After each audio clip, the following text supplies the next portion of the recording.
Indenizações trabalhistas por danos morais podem ultrapassar teto da CLT. Outra decisão do Supremo Tribunal Federal, reportagem do José Marques, de Brasília. Ele conta que o Supremo decidiu em julgamento ocorrido na última semana que a indenização por dano moral trabalhista pode ultrapassar o limite previsto na CLT. A maioria dos ministros seguiu o entendimento do relator da ação, Gilmar Mendes. Segundo ele, os critérios da CLT são orientativos para fundamentar decisões judiciais relativas a essas questões. O ministro acrescentou que é constitucional o arbitramento judicial do dano em valores superiores aos limites máximos. E aí ele pondera ali argumentos. Sobre esse assunto você acompanha em detalhes no nosso site, no UOL. Vamos mudar de assunto rapidinho, falar do Robinho, condenado a 9 anos Diego, de... Oi? desculpa até te fazer isso aí, eu nunca te faço isso, mas eu posso fazer um breve comentário sobre essa da indenização? Deve. Eu fiquei com medo de pegar vocês de calça curta e não ia pedir, mas já que você quer, fica à vontade. Não, é que é o seguinte, até porque tipo, é a minha área de atuação, na verdade, trabalhista, né? Então eu queria até fazer esse comentário.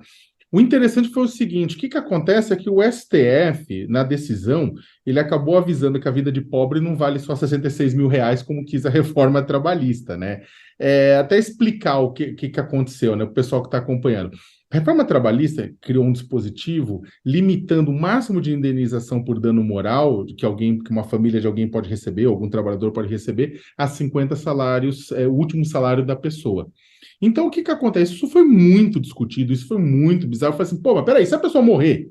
E se a pessoa ficar inválida, né, ou com uma deficiência grave, né? E além do mais, por exemplo, e se você tiver dois casos em que você tem dois trabalhadores, um que é um engenheiro que ganha 30 mil e outro é um faxineiro que ganha R$ 1.000, e aí os dois são alvo da mesma tragédia, e aí como é que fica? E aí, olha, até falar a verdade, na época, um monte de gente me xingou e falou que é um absurdo, que não sei o que lá, mas tá querendo atrapalhar a vida das empresas. Pois bem, o que aconteceu? Agora o STF, o Fachin e a Rosa Weber até queriam considerar inconstitucional esse trecho, mas venceu a maioria que falou o seguinte, olha, isso aqui é só critério de referência, não é limitação. Não pode ser limitação, é referência, né?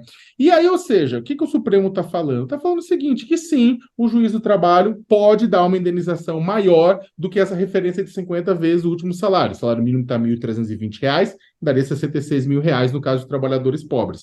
Aí você fala, Sakamoto, mas onde é que isso acontece? Não é um valor muito alto?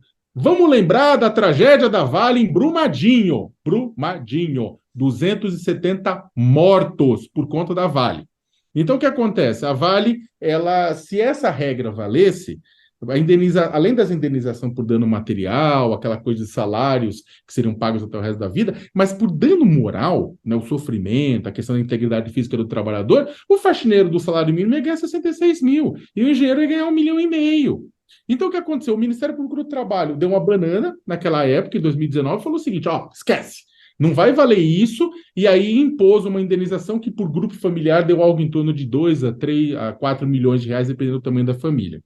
Então, o que acontece é o seguinte: por conta exatamente da tragédia da Vale, hoje a gente tem um STF que viu que é impossível respeitar aquilo. Imagina se uma pessoa ganhasse só 66 mil, uma família, por conta da pessoa que morreu. Né? Que tipo de questão, que tipo de regra didática seria essa para fazer com que a Vale evitasse fazer isso novamente? Não seria.